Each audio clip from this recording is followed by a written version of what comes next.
Hello Flosstube, welcome to my channel. My name is Jacob. I'm the owner and designer of Modern Folk Embroidery. I hope you're all doing well. This is going to be a very short update with just a little pattern release and some charity updates. So we're going to dive right in with charity updates. There's a couple of charities that you guys as my customers allow me to support, which I'm super grateful for. So the first one is the Red Door charity. Now, as from previous episodes, if you have seen them, you might know about the Zimmerman coverlet, which is a coverlet owned by Ellen Reed's mum. Ellen Reed is the Flosstube, also known as Maximum Cross Stitch Power Hour. And I got in touch with her after seeing it on Instagram and asked her if I could reproduce it. So we came to an agreement that I would reproduce it, but with a part of the profits being donated to the Red Door shelter, which she suggested to me as a really lovely charity in Ontario. They work with women, families and refugees escaping violence, and they do amazing work. All of the charities that I'm talking about are linked in the description underneath this video as well, so do pay them a visit if you want to support them or find out more about these charities. So I've managed to make 2 donations. Last year the pattern was launched, and just as a little caveat, when a pattern is launched the sales are high, and then throughout the year sales trickle down slowly. So up to November 31st, sales through this pattern generated, I managed to donate a total of 1,600 Canadian dollars, which is really amazing. And then from the 1st of December up to March 31st, I managed to add another 300 Canadian dollars. So in total, I have managed to donate, through your help, 1,900 Canadian dollars, which dollars, did I say dollars? Dollars, which is amazing. So thank you so much for all of that, guys. It's just amazing. The second charity that I support is the Forever Greyhound Trust. Now, this, a little bit background about this one. A friend of mine is a singer-songwriter and very talented cello player. Her name is Caroline Lavelle, and I've known her for many, many years. I designed years ago a little pattern for her called The Hound and the Hare, and it features a little line from a poem about a hound and a hare. Let the hound the hare go chase, I believe it says. And it's a little sort of Celtic-y, a little bit forest with a hound running after a hare. And so I wanted to link that to a Greyhound charity, and she knew a fantastic one, which is called the Forever Greyhound Trust, and they take care of abandoned and abused greyhounds, dogs that have led a life as running dogs, some dogs that are discarded as running dogs, and they try and rehome them and support them. And to do this, a lot of money is needed because it is very expensive to give those dogs the proper care that they require. They are dogs that need a lot of attention and a lot of activity. They are running dogs, so they really like to go for big walks, and so yeah, it is a fantastic program that they do. And from because this is a very old pattern now, so sales are always much slower as well. But from the 1st of January 2020 through to March 31st, 2021, I was able to donate £100, which is just really nice. So thank you again for that one. The last charity pattern that I have is the Rule of Life, which I launched together with Caroline from Off the Grid Needle Arts in my previous video. And Rule of Life is a Quaker-inspired pattern. You can find out the links to all of these things as well in my in the description below. But for the whole month of May, I decided to donate a portion of all of the sales of this pattern 2 India COVID relief charities, and I launched a Buy Me a Coffee as well. And I said throughout the whole month of May, all the coffees that you guys buy me will be donated. And I had set a goal of £500, as I thought, like $500 US dollars. And I thought, like, well, it would be amazing if, you know, the sales from Caroline and the sales from my website and the coffees all together would sort of combine to $500. But you guys were amazing. And you, within 24 hours, that $500 target was smashed.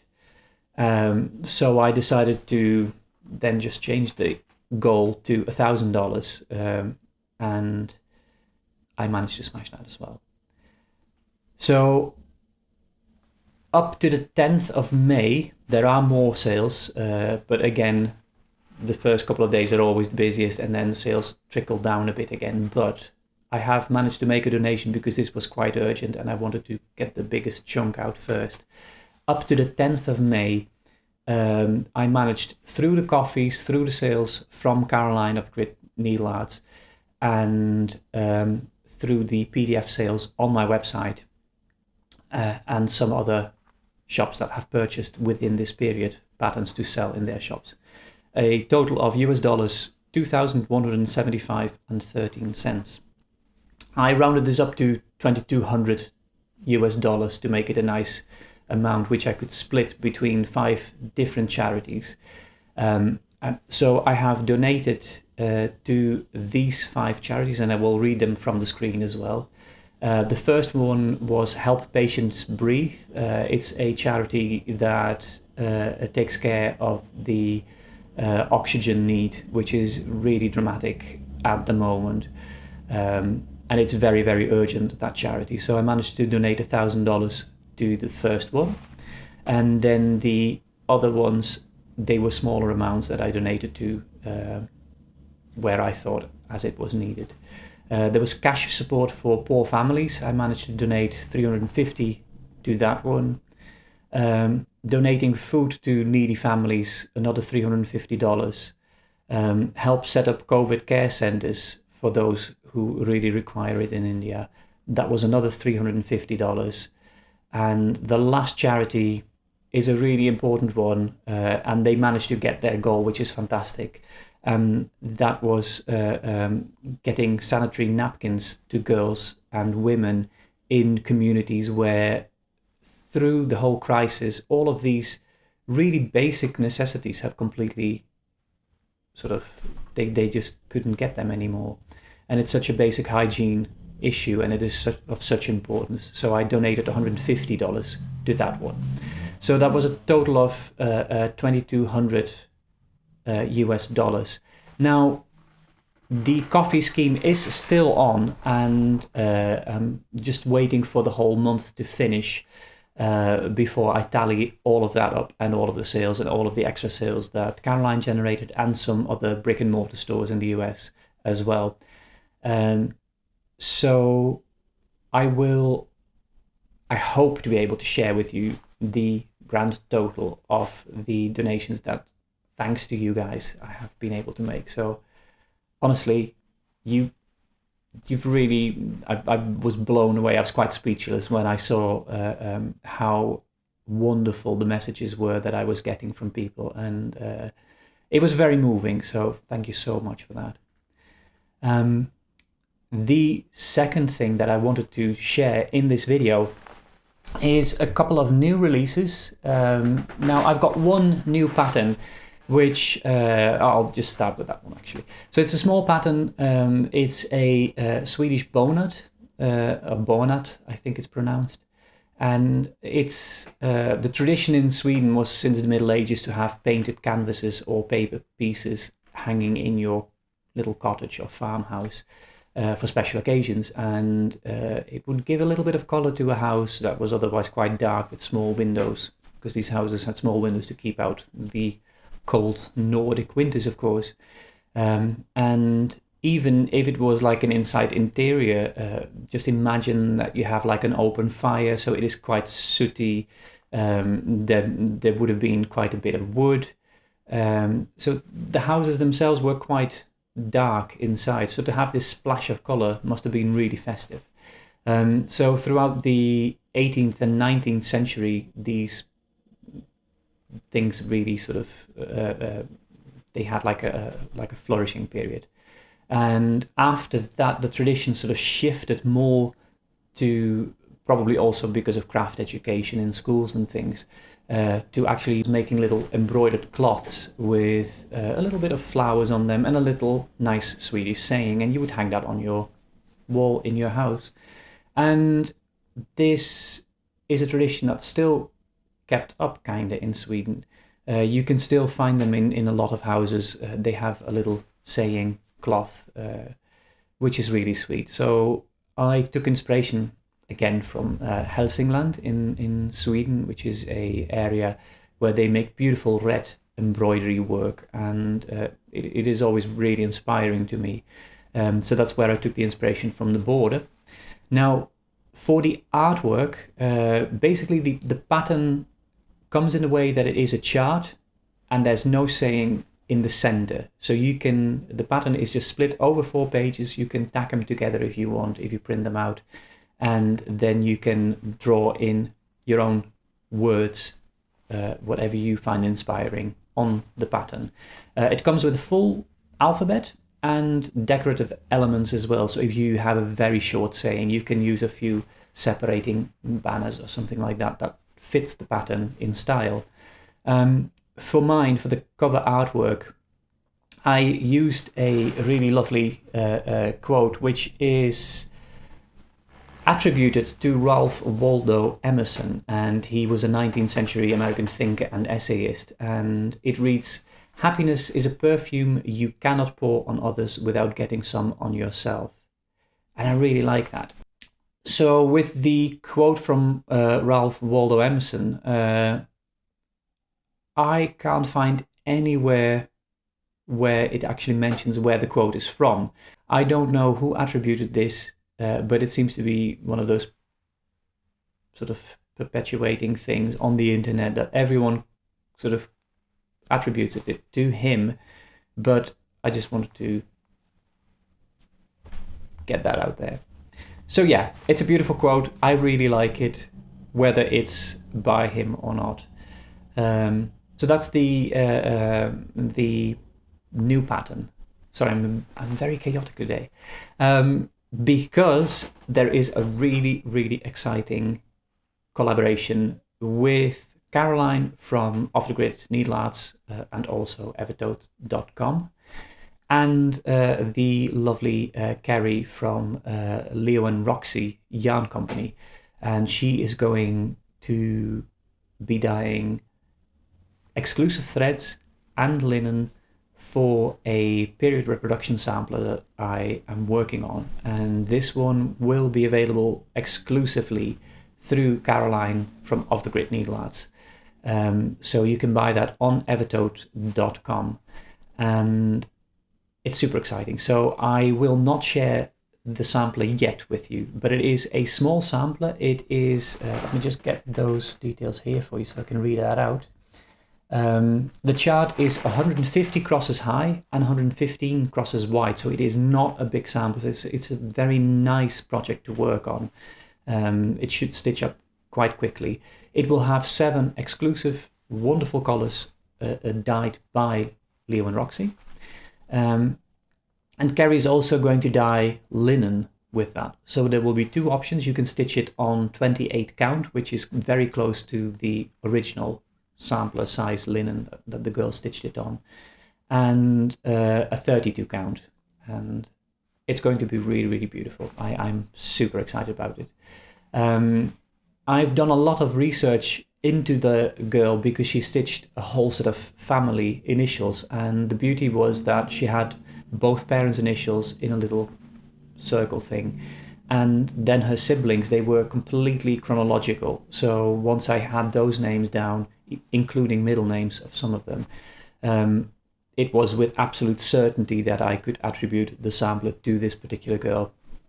And there is a lot of information about this girl. So her family came in, let me see, I wrote it down here, 1684. They came from Wales to Pennsylvania. The family were a Quaker family, and they fled, fled Wales because of the religious persecutions in the UK at the time for Quakers. And they boarded the ship the Vine of Liverpool, and in 1684 they landed in Pennsylvania and settled there, and the family remained there because the girl Mary, who stitched this particular sampler, grew up in Pennsylvania and married there as well. Now the family was Quaker. I don't know when they left the Quakers, because I do know that Mary herself married in a Methodist church, and all her children were baptized Methodist as well.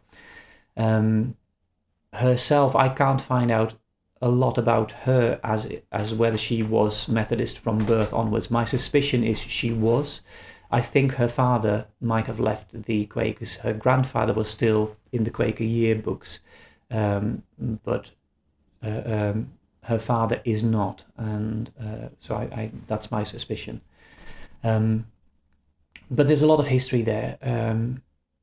She shares her great-grandfather from the Wales branch. He is also the 7 times great-grandfather of Richard Nixon, sort of claim to fame or infamy, whatever you want.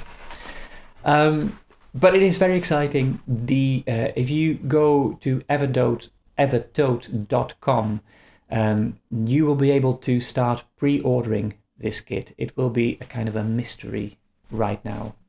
More details will be released over time. The colours are exclusively dyed by Carrie.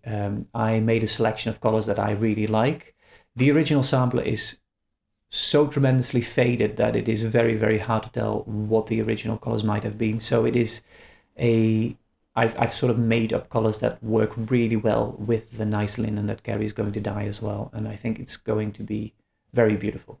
So watch this space for more information, and especially watch Caroline's space, because she will be telling more about how to order it and all the good stuff very soon as well. The last thing is I have a couple of other small period samples that I have been teasing you guys with. I'm working very hard to get those booklets ready soon as well.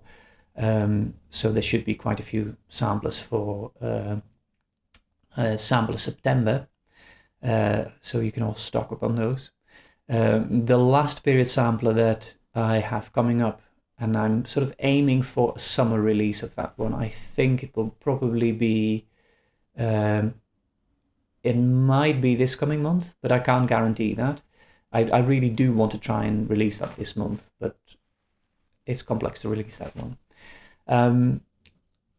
It's a very exciting sampler. All I can say that it is a big one, but the original was not very big. And it's red. Anyway, that's enough from me today.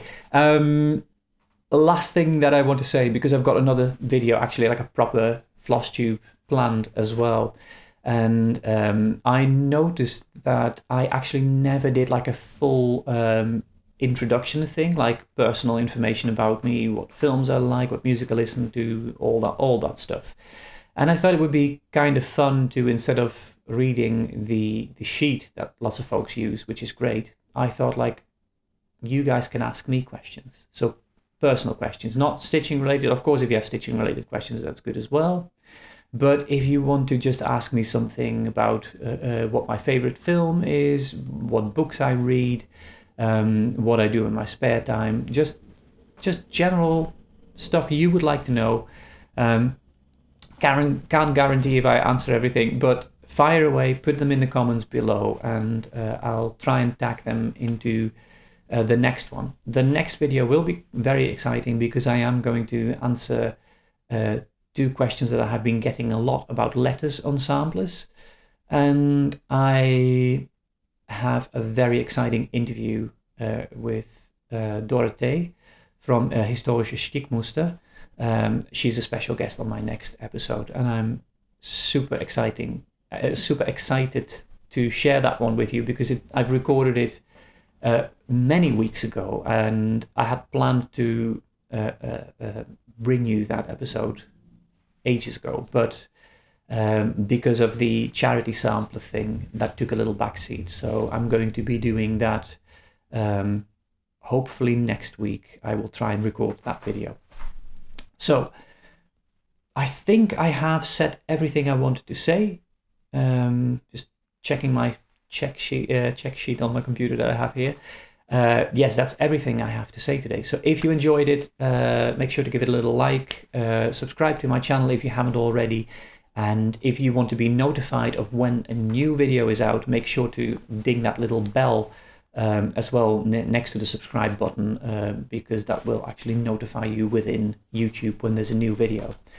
Having said all of that, I want to wish you a really wonderful day. Stay safe, happy stitching, and I'll see you very soon again.